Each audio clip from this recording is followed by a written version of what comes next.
Lilian is a chief scientist in the Ministry of Mines and Energy in the Republic of Namibia. Thank you very much, Directors of Ceremony, for that awesome introduction. And I also thank you everyone for welcoming us to Australia. It's my personal first time to come to Perth and Australia. I'm not here alone. I have two colleagues from the Ministry of Mines and Energy. One is Selma Shipunda. She is also an industrial minerals geologist. And we've got a project coordinator from BGR Germany. His name is Martin Künger.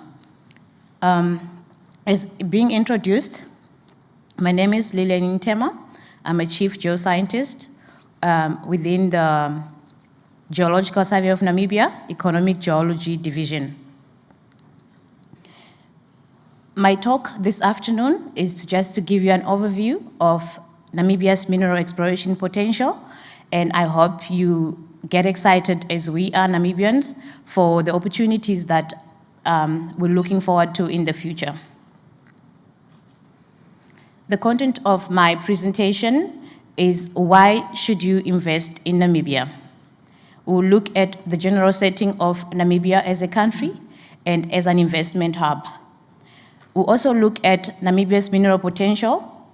I am a geologist by profession, so I believe that geology underlies everything. And being from the Geological Survey of Namibia, I'll go through some of the aspects that and services that we provide as a geological survey to aid investment and exploration in the country. To start off with, I'll tell you why Namibia stands out amongst her peers. Namibia has a few accolades or rankings on global sphere. We are one of the top 10 producers of commodities in the world. Because Namibia is a very beautiful country, transitioning between landscapes of sand dunes and the ocean, tourism is very big in Namibia, and tourism contributes about 6.9% to the GDP of the country. A few notes that you can check out on the slides that you can see, where Namibia is ranked in the world.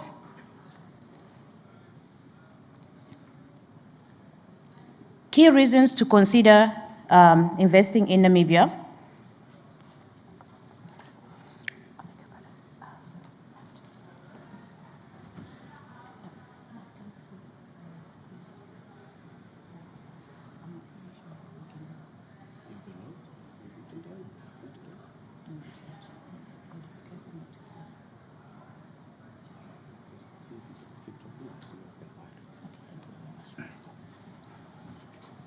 I beg your pardon for that.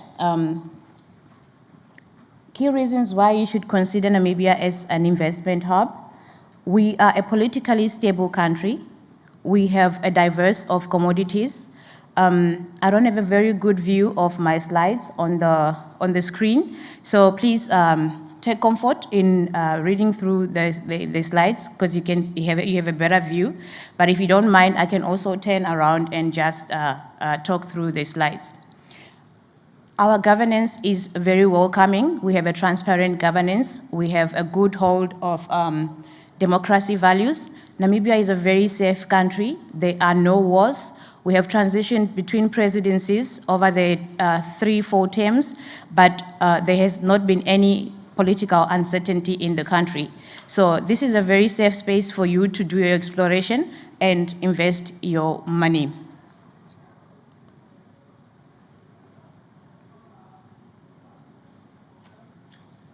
Namibia takes pride in skills development, and we encourage all our investors to uplift and upscale skills in terms of infrastructure, skills development in terms of education. So when you come to Namibia and invest in Namibia, you find a diverse skill set within the country, but you're more than welcome to upskill, to help Namibians become better equipped, competent professionals that will look through your investment and your exploration programs.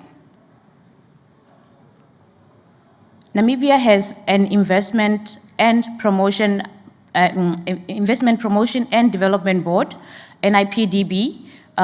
They help investors when they come to the country to filter around the process of application for either exploration licenses, mining claims, or any mineral rights that you want to engage in the country. Then the NIPDB serves as a one-stop shop for all foreign and local investment personnel. They will help you go through the process of application. You don't have to run around and do the application process yourself. You can just go to NIPDB and they'll help you go through the process of application from Home Affairs, Ministry of Mines and Energy, all the ministries that are relevant and applicable for your application process. The NIPDB is formed to promote Namibia's investment firsthand. They are also formulated to facilitate all investment promotion in the country. So when you go to Namibia, you can go through the NIPDB and they will connect you through the process to make your application process easy. We have a mining cadastral as a country. You can access it through a website, and this will show you the exploration potential areas in the country. All our exploration licenses are marked clearly on our portal, so you can access this. This is free of charge, and it's available on our Ministry of Mines and Energy website.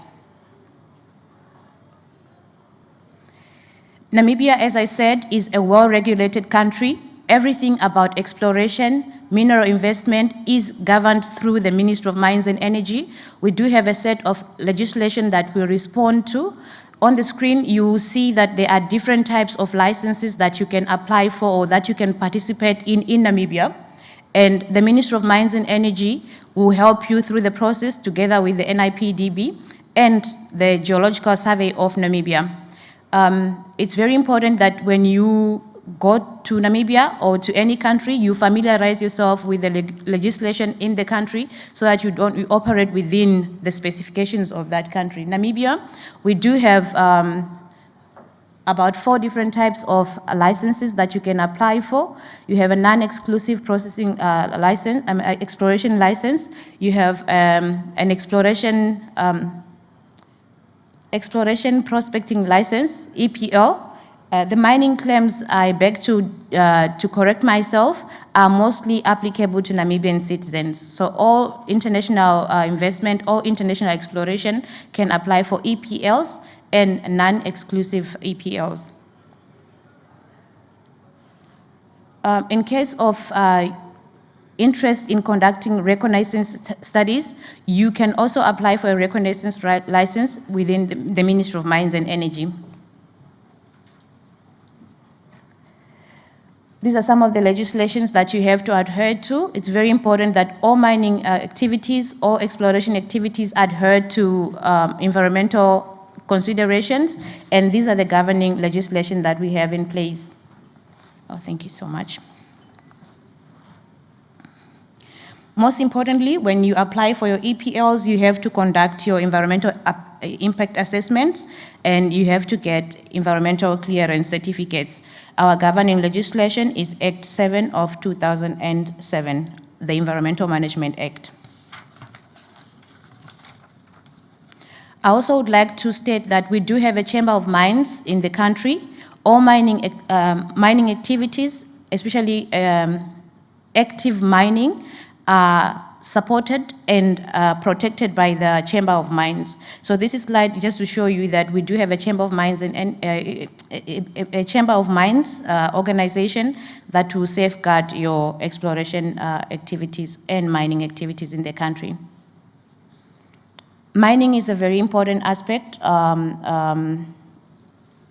in the country, and it has contributed to about 14.4% to Namibia's GDP. We have employed about 18,000 locals and internationals in the mining space. So we do need expertise as well.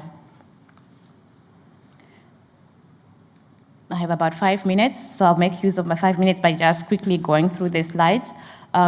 This is just to show that history of mining in Namibia dates back to 1761, and our first commodity of mining was copper. Diamond was discovered in 1908 by a railway worker in Namibia. These are the current operations in Namibia. We have diamonds, uranium, and copper as some of the instrumental commodities, and this information is available on the Chamber of Mines website. When you come to explore in Namibia, it's very important that you familiarize yourself with the geology of Namibia. Key aspects that you need to understand are aspects like the Damara Belt or the Damara Belt, where you find most of the pegmatite-hosted critical minerals. You also have to know about the Kaoko Belt. The Kaoko Belt hosts most of our copper, and we do have the Kalahari Copper Belt as well. We have the Kharib Belt. This is where you find base metals like zinc and lead.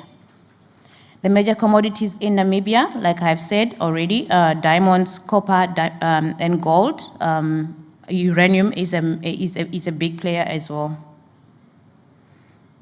This is where you have exploration potential in Namibia. So in the Geological Survey, we do conduct research to do minimal economic assessment. So by the colors, you can see we have potential for gold, tantalum, we have also potential for rare earth, and we have potential for zinc and copper. Briefly, this is the Geological Survey of Namibia. We are the custodian of all geological information in the country. We store that information on an F database, which we call, I'll just skip through, F Data Namibia.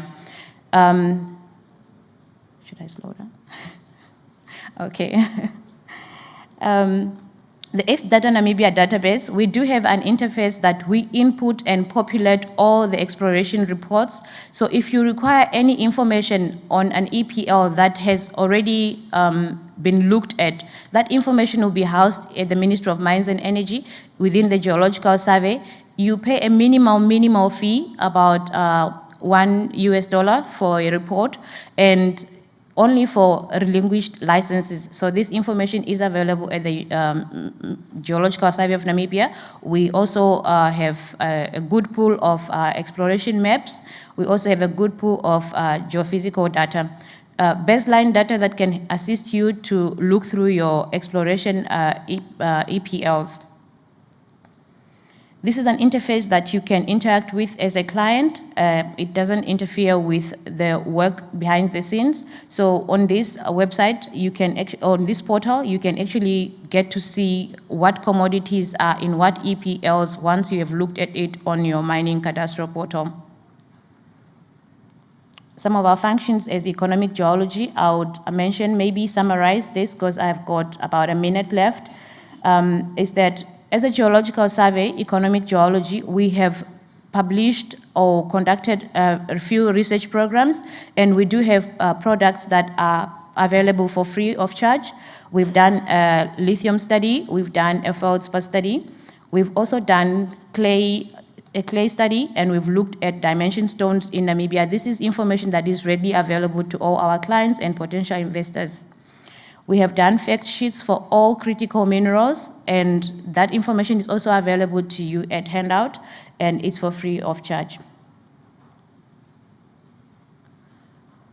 Looking at critical minerals or industrial minerals, we have done a study on the potential of developing a glass study in Namibia.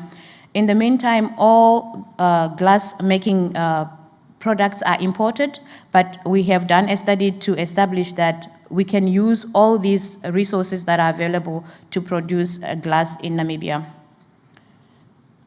These are some of our thematic maps for dimension stones, some of our thematic maps that are also available for you for free of charge or at a minimal fee within the Geological Survey of Namibia. We do have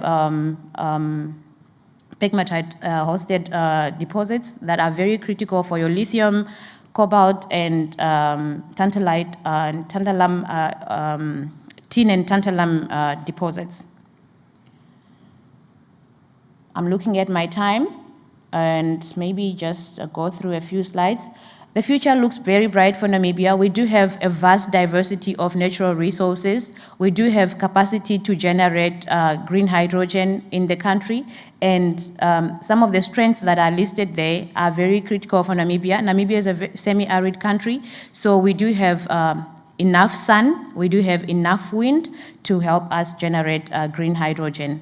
And we are looking to transition in terms of green mining and processing and green infrastructure manufacturing, or all of the above. Petroleum is a huge and exciting endeavor for Namibia. We are looking at new discoveries that have been discovered on the coast of Namibia. And if you're interested in looking at petroleum or hydrocarbon deposits, we've got the Orange Basin and 7 other basins that you have potential to explore for petroleum, oil and gas. In conclusion, Namibia's critical mineral sector has substantial growth potential due to its abundant resources. As I've mentioned, we have a very politically stable country and environment. Our infrastructure development is on par, and it will help us to meet the increased global demand for critical minerals. By harnessing these advantages and pursuing sustainable and responsible mining practices, Namibia can position itself as a significant player in the critical mineral space. And I encourage all our participants today that you are welcome to Namibia. Namibia is open for business. As you can see, I was going through my slides quite quickly in respect of time, and I just want to welcome you to Namibia. You are free to invest in Namibia, and I thank you.